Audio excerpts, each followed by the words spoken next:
Hello, and welcome to Exposed News Outlet, where we shed light on topics that matter most. My name is Andrea.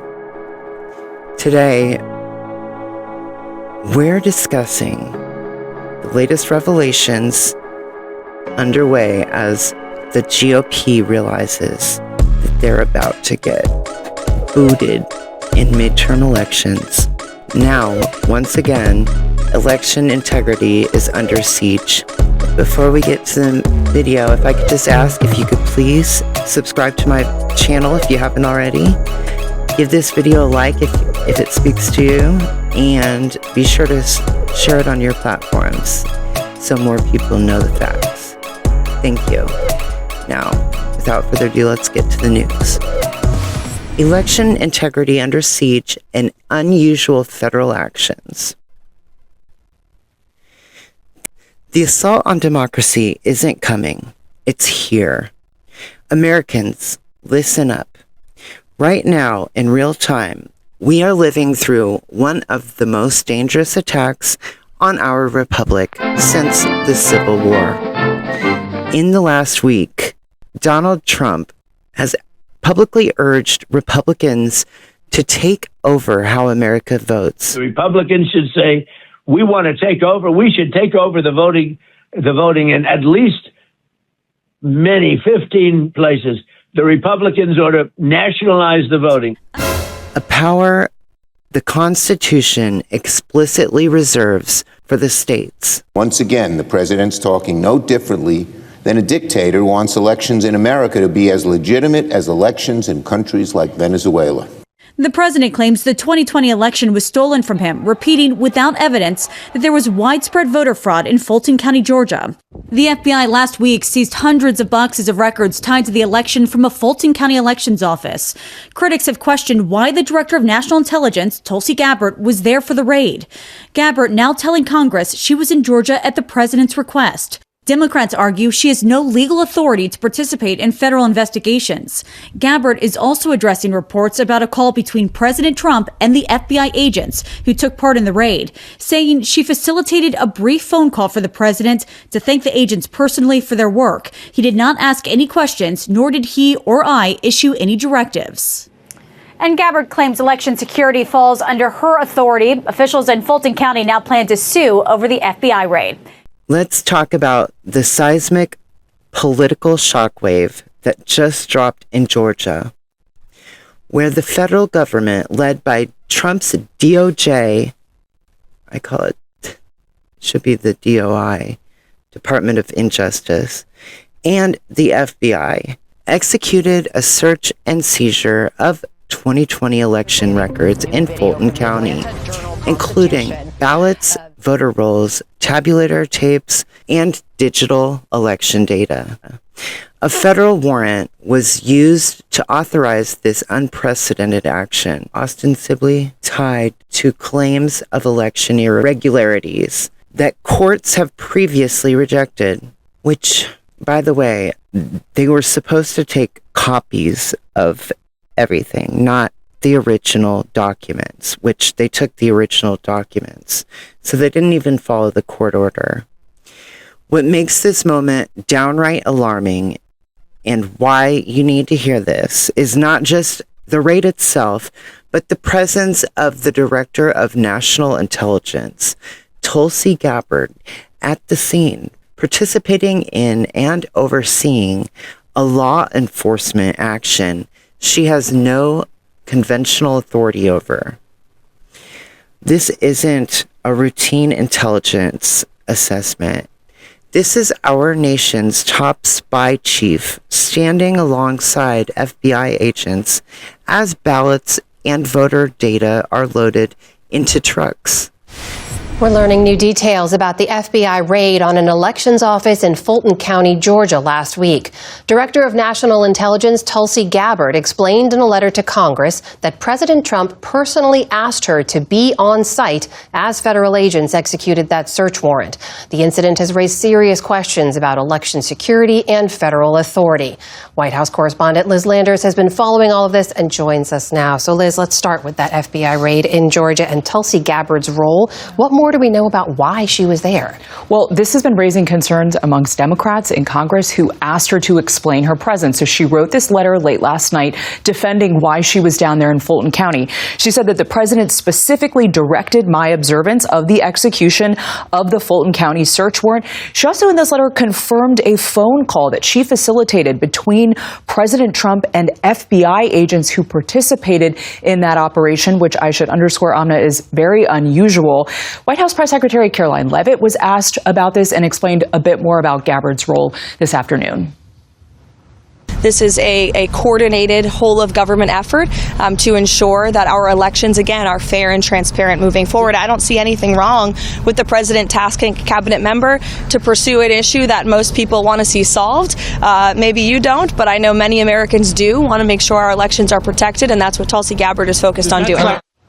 And Fulton County election officials there are saying that they are going to sue the FBI and the Department of Justice over this search warrant that they say was not proper. I'm sure you've heard there are some who are worrying this could be a sort of dry run for other places to interfere in the 2026 midterms and beyond. What are you hearing about that? Well, one of the main concerns about what happened in Fulton County is that they seized voter rolls. That was something we saw in the warrant last week. And there are concerns from other state election officials about this now. I spoke earlier with Tammy Patrick. She served as a Maricopa County election official for 11 years. I think that state and local officials for a number of months now, if not for the last year, have been reviewing and getting a better understanding of what the laws are in their state around their voting materials post-election, who has access to them, what needs to be done in order for someone to gain that access, and what are the protocols for chain of custody to make sure that the integrity of the materials remains and is retained. Patrick also added that these local election officials are working very closely with their county and state attorneys right now to make sure that they are properly maintaining voting material even after the voting concludes in case there are these kinds of operations that happen further down the line. And one more thing that I would add, Amna, Senator Mark Warner, who sent that letter to Tulsi Gabbard, he is also worried that the kinds of actions that we saw in Fulton County, seizing election materials, that could spread to other states. Meanwhile, we heard from the president yesterday in a radio interview saying Republicans should nationalize the voting in some states ahead of the midterms. He doubled down on that idea today. Here's what he said. Look at some of the places that horrible corruption on elections, and the federal government should not allow that. The federal government should get involved. These are agents of the federal government to count the votes. If they can't count the votes legally and honestly, then somebody else should take over. Liz, the question is, does the president have the power to change the election system like that? The short answer to this is no. And it's worth reminding people what the Constitution says specifically about how elections are supposed to be administered in this country. The Constitution is clear that states are the ones who set the time and place for federal elections, but it does give Congress the right to alter those rules. Congress has exercised this power sparingly during the Reconstruction period after the Civil War. And this also applies to congressional elections, not state elections like governor or secretary of state elections. This ultimately, though, does not give the president or any president unilateral power to nationalize congressional elections. That power is explicitly given to Congress. And I would add that even those in his own party, like Senate Majority Leader John Thune, was asked about the president's comments nationalizing elections. And he said to reporters today, I am not in favor of federalizing elections. I know you've been covering this as well, but we should point out this Trump administration has been fighting for almost a year now in court to obtain private voter data from a number of states. When you talk to election election security watchers. What do they say about that? Well, the main concern that we heard, and we heard this last week from secretaries of state who were in Washington all convening together talking about this, is that there could be personally identifying information that gets out if they're sending some of this information to the federal government and to the Department of Justice. So about 20 states now have been sued by the Department of Justice trying to get more of their voter roll information and some of these details that these states say we're trying to safeguard this to make sure that people's identities don't get stolen, stuff like that. So when we're talking to these state and local election officials, they are, sort of on the front lines of fighting against what the administration is asking for right now, and they say they're doing it to protect the voters in their states. That's our White House correspondent Liz Landers reporting tonight. Gabbard facilitated a phone call putting President Trump directly in touch with the agents at the raid, a move that breaks every norm, separating the intelligence apparatus from domestic political battles. Democratic lawmakers, civil liberties advocates, and election experts are raising red flags over this, calling her presence inappropriate, outside legal boundaries, and dangerous politicization of intelligence in domestic affairs. These officials are demanding answers because Gabbard's role should not, by statute, extend into domestic law enforcement or political investigations. Director of National Intelligence Tulsi Gabbard, dressed all in black, seemed to look the part of a spy as she moved through the restricted area where the FBI was conducting a search warrant at the Georgia election hub. But the big question is, what was she even doing there?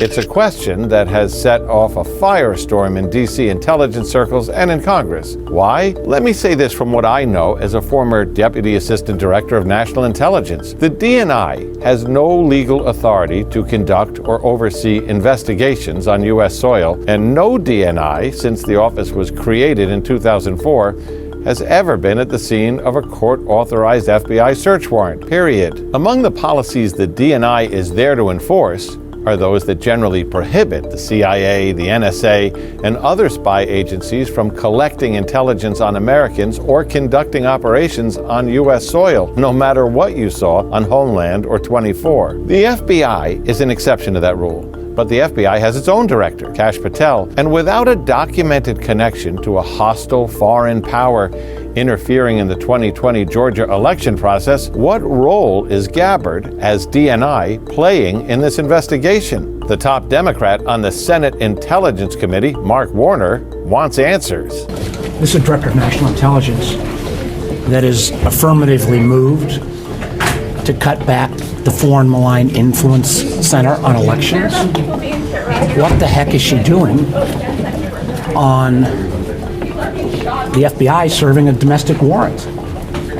If this doesn't concern the heck out of every American, it sure as hell should. We reached out to the Office of the Director of National Intelligence with a specific question. Why was the DNI present at the scene of a federal search warrant in Georgia? This was their response. Director Gabbard recognizes that election security is essential for the integrity of our republic and our nation's security. As DNI, she has a vital role in identifying vulnerabilities in our critical infrastructure and protecting against exploitation. And think about why this matters. Who authorized this raid? We're just getting this new video from the Atlanta Journal-Constitution, a video of that raid of the elections office from a Fulton County police officer who was on site. The officer states several times he's not been given a copy of the warrant by the federal agents on scene. And at one point, the officer is speaking to the acting FBI special agent who says a warrant for a second location is in the works. Let's watch. So we have the right to be here, and we've been very nice. So did anybody get a physical copy of the search warrant? No. When did they get here? About 12:30. Just unannounced. Unannounced. I'm gonna try and have the names of everybody that was out here. I already know how it's gonna go, but I mean, if they refuse, that's on them. Right here. All right. So we were given very limited information. So we have a search warrant for this, like literally for the entire location. Okay. But now we're going to get amending another search warrant for another location called the state. So we'll have that pretty soon. So This is all in regards to election side stuff. you know where we're here, right? So I can't discuss more. I got you. More than that, but as long as we keep, the big thing is just trying to keep media. Someone let media in here and keep media clear out of here. What's happening now is that their warrant is wrong. It had the wrong, it's not in elections possession, it's in clerk's possession, so it had the wrong department. So on our end, nobody received a copy of. The attorneys asked them for it, they finally gave them a copy. Then the attorney's like, it's wrong, so they're allegedly waiting for the judge to update it. What was wrong on there? It didn't say, it just says, elections, which we don't have, in which they knew that before they got here. The warrant will be amended slightly, but for all intents and purposes, what they had is what it's going to look like. We wanted to let her facilitate us moving through the building to unlock the gates so that we don't have to breach it, because one way or the other, the records are coming with us today. Again, that video shot from a local police officer's body cam confronting some of these federal agents. James, what stood out to you in that footage? The debate that they're having seems to be about process and details. I don't know that that'll end up being a huge factor in the overall scheme of things, but it may be a factor in give the Fulton County election officials a basis to challenge the seizure of the various voter materials, ballots, etc., down the road. That could be a basis for a lawsuit if, in fact, the government is seizing material that is either not properly specified or the location is not properly specified. It's a little unclear. I think the real questions here will be about who's driving this. To follow up on that, regarding Fulton County, can you explain Tulsi Gabbard's role in DOJ activity? Could you please explain Tulsi Gabbard's role in DOJ activity regarding the Fulton County search? What do you mean her role? It was reported that she happened to be present in Atlanta. I mean, yes, I saw the same photos you did. I mean, she doesn't work for the Department of Justice or the FBI. She's an extraordinarily important part of this administration. This administration coordinates everything we do as a group, and so I think her presence shouldn't be. There shouldn't be questioned. Of course, I mean, that's a big part of her job, and so the fact that she was present in Atlanta that day, is something that shouldn't surprise anybody. Director of National Intelligence Tulsi Gabbard explained in a letter to Congress that President Trump personally asked her to be on site as federal agents executed that search warrant. Let's start with that FBI raid in Georgia and Tulsi Gabbard's role. What more do we know about why she was there?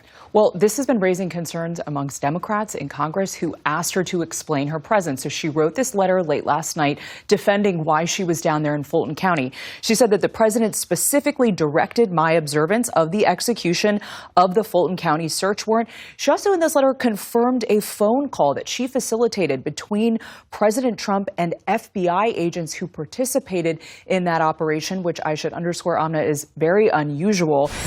We have our director of national and international intelligence, Tulsi Gabbard, who's doing a great job. Where's Tulsi?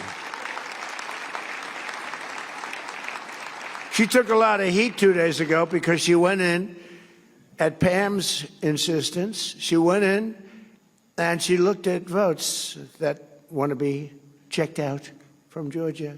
They say, why is she doing it? Right, Pam? Why is she doing it? Because Pam wanted her to do it. And you know why? Because she's smart. And they said, well, this has to do, her position has to do, it's really not so, but her position has to do with international. I say, well, the same people that said that, they've been saying Russia, Russia, Russia has been screwing our elections, okay? So let's assume Russia had something to do with it. They say, no, Russia didn't have. So now they're saying Russia had nothing to do with it. Because if I say Russia, that it's perfectly fine. But you could add China and about 5 other countries to it. But she's done a great job, and Pam has done a fantastic job, and we appreciate it both. If I may, there seems to be a little confusion with DNI Gabbard was down in Atlanta last week for the Fulton County search. Originally, this office said that she was not part of the investigation. She put in a letter to Congress that President Trump directed her to do so. And then now President Trump yesterday said that it was at your insistence that she went down there. So what is the case here? Yeah, thanks for asking that. It's that's interesting because DNI, Gabbard, and I are inseparable. We are constantly together, as are the people behind us. We constantly talk. We collaborate as a cabinet. We're all extremely close, know what each other, what we're doing at all times, pretty much, to keep not only our country safe, but our world safe. And she was down there with Deputy Director Andrew Bailey of the FBI. And I'm not going to talk about any other details of that matter right now because Georgia's a very important issue to us. She was there. We're inseparable. That's all I'll say. That the DNI, the Tulsi Gabbard's presence in Atlanta during a law enforcement search, are you concerned at all that that could taint whatever the FBI is doing and whatever findings come from that investigation? Absolutely not. And Andrew Bailey was taking the lead down there. He's Director Patel's deputy director of the FBI. A federal magistrate judge, but under a warrant that critics say lacks clear legal basis and could further erode trust in elections. Why target Fulton County's 2020 records? Georgia already audited and certified its elections. Multiple recounts and court rulings upheld the results. Yet now the federal government seizes those records from the county that leans Democratic just ahead of a crucial election cycle. Meantime, the chairman of Fulton County says he has nothing to hide. Fulton County is now, has been, and always will be committed to upholding the law, no matter what anyone else does. President Trump has long insisted the 2020 election was stolen, even though courts, his own former attorney general, and several audits have found that there was no widespread fraud. Why was the DNI there? Gabbard claims it was about election security, but her presence on the ground with agents in a domestic investigation is absolutely unprecedented. It's not her job to run raids. This isn't hypothetical. It's happening right now, and it's a part of a broader pattern, pushing narrative shifts about fraud and stolen elections, attempting to seize and control voter data, calling for a federal party to control over the state's elections procedures, which is unconstitutional and illegal, and using federal power to intimidate or target political opponents. That's not democracy. That's a power grab, a redistribution of political control, and a direct attack on how free elections are supposed to function. Meanwhile, GOP lawmakers have rammed through a multi-trillion-dollar budget bill that experts are calling a historic transfer of wealth from the poor and working class to the ultra-wealthy elite, cutting healthcare, food assistance, and protections while enriching billionaires. We see the same pattern everywhere. Democracy under fire with nationalization of voting on the table. Again, that's unconstitutional. The states are supposed to control the elections. Justice distorted federal agencies weaponized to chase political narratives, not accountability. Our social safety net rolled back to line the pockets of the richest few. This is not governance. It's a coup by policy, money, and misinformation. And that's why we must march. On March 28th for No King's Day, we stand up not as one city or one state, but as a unified voice defending the Constitution and the will of the people. And our call to action. Well, first of all, I want to thank everybody for watching till the end. Please share this message on your platforms. Organize local meetups. Demand impeachment, not just protests. We must remove this whole regime. Back journalists and independent journalists especially. truth tellers, and civil rights defenders. Protect voting rights, because without them, none of our freedoms matter. This is the moment America is at a crossroads. We choose democracy over dictatorship. We choose people over plutocrats. We choose freedom over fear. Once again, I want to thank everybody for watching till the end. Please leave your comments below. Let me know what you think. And as always, be kind to yourself and be kind to others. Thank you.